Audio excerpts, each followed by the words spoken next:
नमस्कार।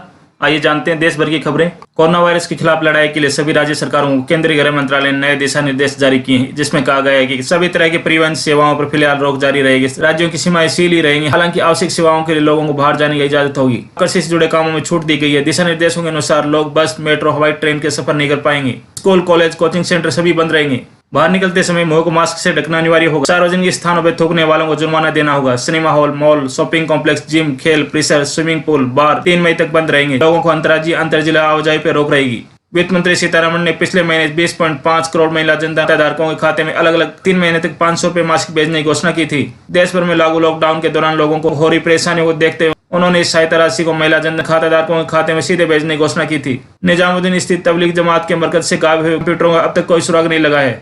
दिल्ली पुलिस की अपराध शाखा इस संबंध में मरकज के अन्य मौलानाओं और स्टाफ से पूछताछ कर रही है। दूसरी तरफ अपराध शाखा मौलाना मोहम्मद साद के खिलाफ अब तक सबूत जुटाने में लगी है। सबूत मिलने के बाद इस साद के खिलाफ कानूनी कार्रवाई की जाएगी। अंतर्राष्ट्रीय मुद्रा कोष ने आशंका जताई है कोरोना के चलते इस साल दुनिया की अर्थव्यवस्था 90 साल पुरानी महामंदी के बाद सबसे बड़ी गिरावट आ सकती है। हालांकि IMF ने यह उम्मीद जताई है कि सबसे बड़ी अर्थव्यवस्थाओं में सिर्फ भारत व चीन ही भयंकर मंदी से बचे रहेंगे। IMF ने 2020-21 में भारत की विकास दर 1.9 रहने का अनुमान लगाया है। ऐसा हुआ तो भारत की 1991 के बाद सबसे कम विकास दर होगी। रिपोर्ट में यह भी उम्मीद जताई गई है कि जून के बाद कोरोना में केस घटे तो अगले साल अर्थव्यवस्था में तेजी से सुधार होगा और वैश्विक विकास दर 5.8 तक पहुंचेगी। भारत की विकास दर 7.4 तक जाएगी। कोरोना वायरस के चलते अमेरिका में फंसे हजारों भारतीयों को बड़ी राहत मिलेगी। अमेरिकी सरकार को H1 वीजा धारकों को वीजा विस्तार करने का फैसला लिया है। सरकार ने ऐसे H1 वीजा धारकों के आवेदन मांगे हैं जिनका वीजा परमिट खत्म होने जा रहा है। ये लोग कोरोना वायरस के चलते देश से नहीं निकल पाए। ऐसे लोगों को रुकने के लिए अतिरिक्त समय दिया जाएगा। अमेरिकी सरकार ने हार्पून एंटीशिप मिसाइल और टॉर्पेडो को भारत में बेचने के लिए मंजूरी दे दी है। इसकी कीमत करीब 11 अरब 80 करोड़ रुपए है। Defence security of operation agency DSC ने 2 अलग अलग रिलीज में जानकारी दी है कि स्टेट डिपार्टमेंट ने हार्पून मिसाइल समेत अन्य उपकरणों को भारत में बेचने के लिए मंजूरी दे दी है। हार्पून एंटीशिप मिसाइल की कीमत करीब 7 अरब रुपए है, जबकि लाइट वेट टॉर्पेडो और 3 MK 54 एक्सरसाइज टॉर्पेडो के साथ संबंधित उपकरणों की कीमत करीब 4 अरब 80 करोड़ रुपए है। इसका इस्तेमाल समुद्री सुरक्षा में कारगर साबित होगा। लॉकडाउन का फायदा टिकटॉक को मिल रहा है। लॉकडाउन के दौरान गूगल प्ले स्टोर से सबसे ज्यादा इंस्टॉल किया गया है, जिसके चलते इसका ऑल टाइम इंस्टॉलेशन 1 बिलियन यानी 100 करोड़ पहुंच चुका है। लॉकडाउन के दौरान देश में फ्री कैटेगरी वाले ऐप्स में सबसे ज्यादा इंस्टॉल करने वाला तीसरा ऐप है। दूसरे नंबर पर जूम है। पहले नंबर पर सरकार द्वारा लॉन्च किया गया आर्ग्यू सेतु ऐप है।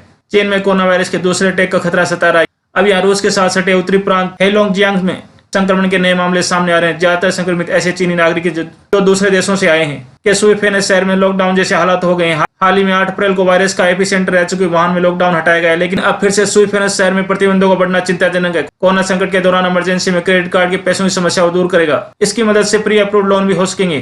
क्रेडिट कार्ड पाने के लिए आपको बैंक जाने की जरूरत नहीं है। इसके लिए आपको ऑनलाइन आवेदन करना होगा। आप अपने बैंक की वेबसाइट पर जा सकते हैं और कुछ बुनियादी जानकारी जैसे नाम, ईमेल ID, मोबाइल नंबर आदि भरकर क्रेडिट कार्ड के लिए आवेदन कर सकते हैं। आपके पास बैंक अधिकारी की ओर से एक कॉल आएगा। इसकी पूरी प्रक्रिया में मदद करेगा। बैंक अधिकारी आपके पास दस्तावेज लेने भी आएगा। इंडोनेशिया की सरकार ने भी कोरोना वायरस को संक्रमण को रोकने के लिए लोगों को घरों में रहने की अपील की है।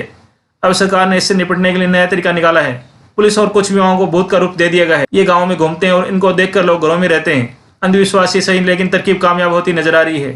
केंद्रीय स्वास्थ्य मंत्रालय ने मंगलवार को बताया कि देश में कोरोना को निपटने के लिए अब तक 602 कोरोना डेडिकेटेड अस्पताल बनाया जा चुका है। इसमें 3 लाख से ज्यादा बेड हैं। सभी अस्पतालों में ICU वेंटिलेटर की सुविधा है।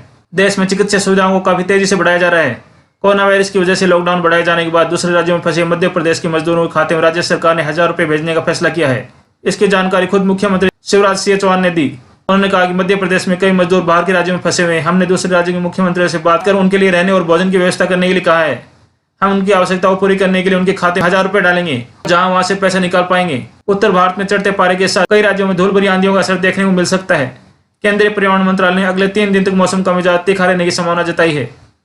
इस दौरान धूल भरी आंधियों के साथ उत्तर प्रदेश, दिल्ली, NCR, पंजाब, हरियाणा और राजस्थान कुछ हिस्सों में हल्की बारिश, जबकि जम्मू कश्मीर, हिमाचल और उत्तराखंड में भारी बारिश होने के आसार हैं।